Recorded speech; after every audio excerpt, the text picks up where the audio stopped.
Welcome to CX in the Wild Season 3.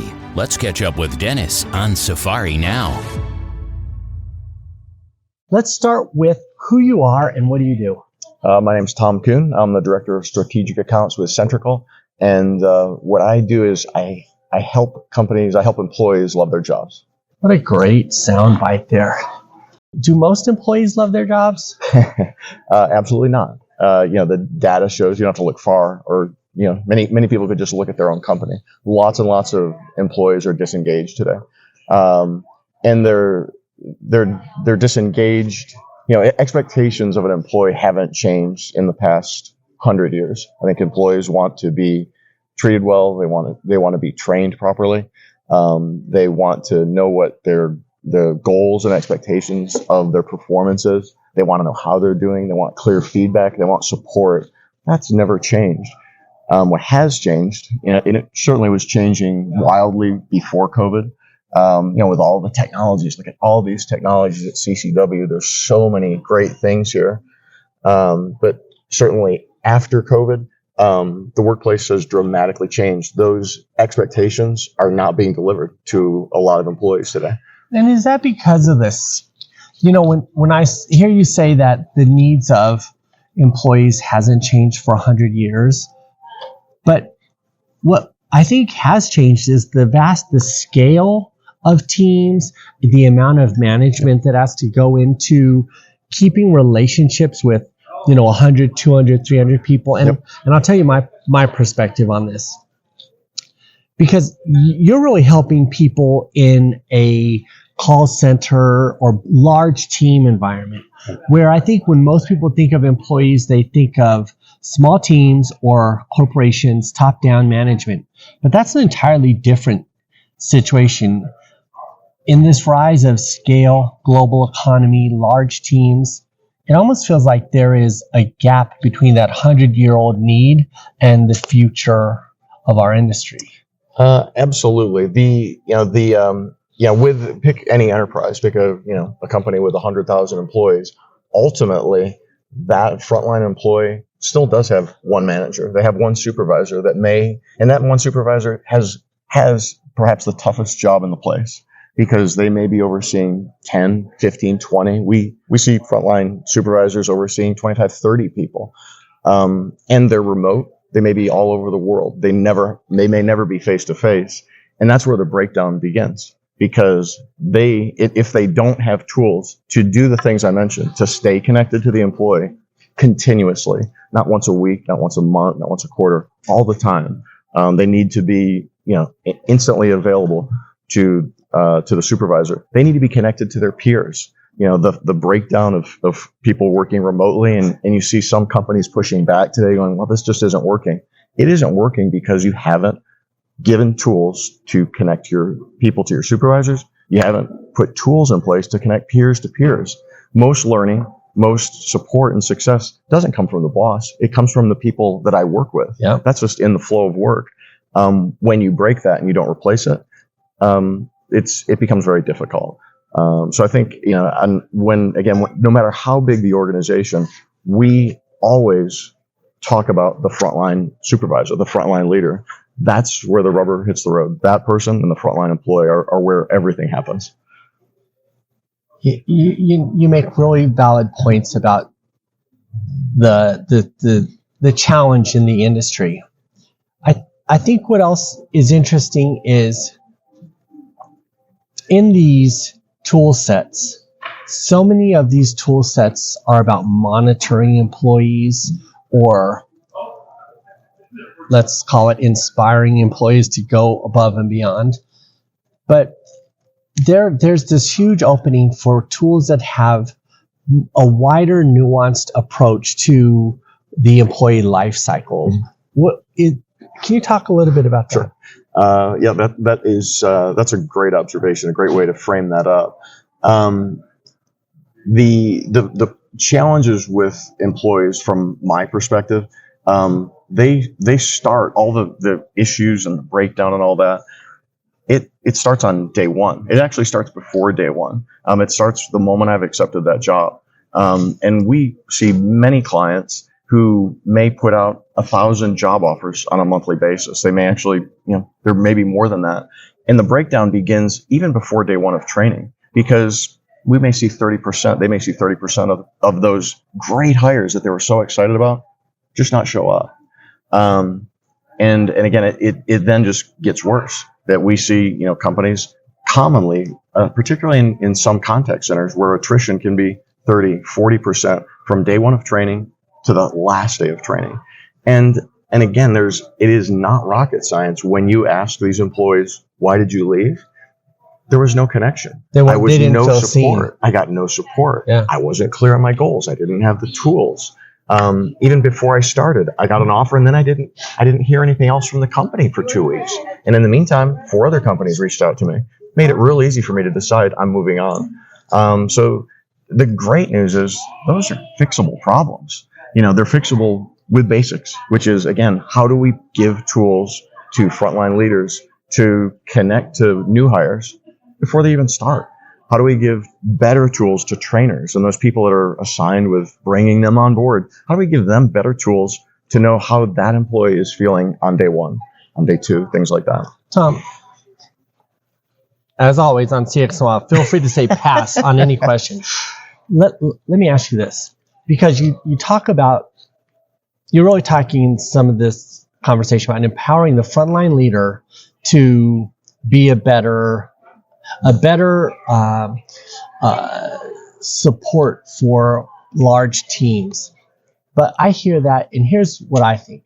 I think that frontline leader has at least 7 different platforms or tools that are trying to accomplish this. Yep. The frontline leader's job becomes learning how to manage software more than manage people. Yeah. And I think that there's some consolidation happening in the industry. Yep. I think that my personal opinion, it's my podcast, I can say off the cuff things, but here's what I think. I think there's too many tools. I think they're too expensive. It becomes too complicated for frontline leaders. Also the growth in the industry, as people start to try to add more and more services, the frontline leader's job is so much less at that point about helping their teams grow and ascend into better humans themselves than anything else. Am I accurate in that, or am I off base? No. You can correct me. No, you're quite accurate. Again, we're here sitting at CCW, surrounded by 1,000 incredible technologies and vendors. Every one of the platforms here and systems, every one of them probably can produce a terabyte of data a year on every employee, and that's the problem. There is nothing a frontline leader can do with that. There is so much data. There is so much information flowing at the frontline leader. It's not even paralyzed. They don't know where to begin. So that, you are absolutely correct. Companies today, we absolutely see companies saying stop. No more platforms. And again, like a company like ours, where do we fit into that kind of mix? We're an integrative platform. We are designed to integrate into every one of these technologies.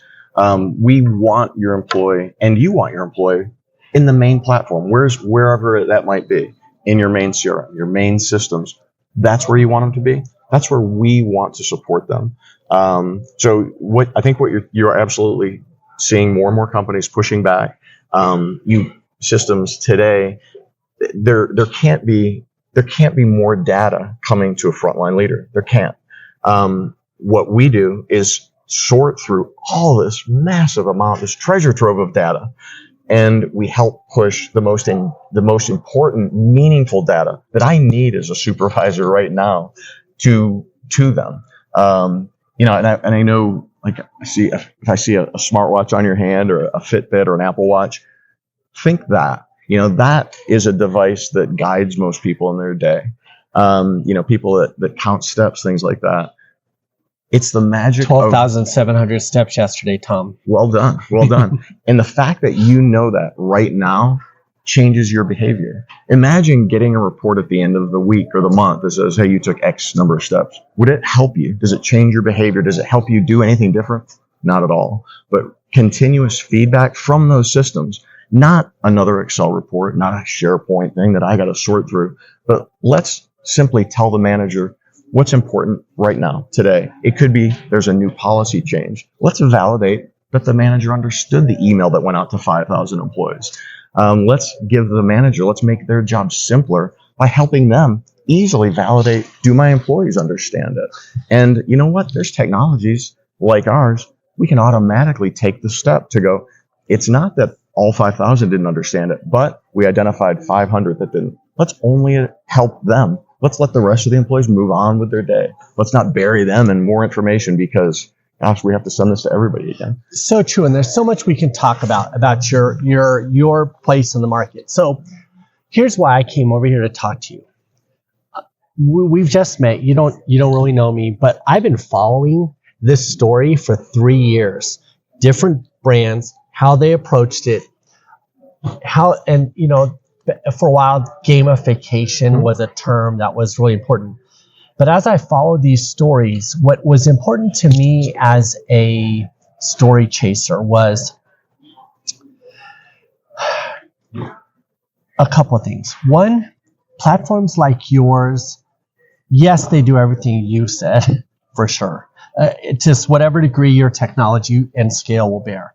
But what it does is it allows the supervisor or the leader to be part of the team overall in an orchestration of, it's almost like having a symphony either with a conductor or without a conductor. To get the conductor and the symphony together, you need an auditorium. So platforms like yours are more or less like the auditoriums for the orchestration of humans just trying to, one, do their job, but be better at it and bring satisfaction to a wider business economy. That's being said, what really drew me over to you at this show was I saw a press release where you did, your team talked about employee life cycle management. And here's the thing that's important about that. Yes, we can have some games that tell people to sell more and ring a bell, that sort of thing. We can have some stats, or we can give away rewards. We can do training. We can give some recognition. We can monitor all that in whatever technology we want. But companies like yours who can actually do this, you actually improve holistically the mental health, the families, the frontline workers. And if I'm being totally honest, this is my podcast. I can say things that I want to say. Around the world, those tasked with bringing satisfaction to the front lines of the business world are often underserved communities. So I feel like a tool like yours starts to take a step back in the direction of humankind and bring people together. Employees feel seen. They're able to participate at their own speed and their own. It's not like dictation or policy being thrown across the organization.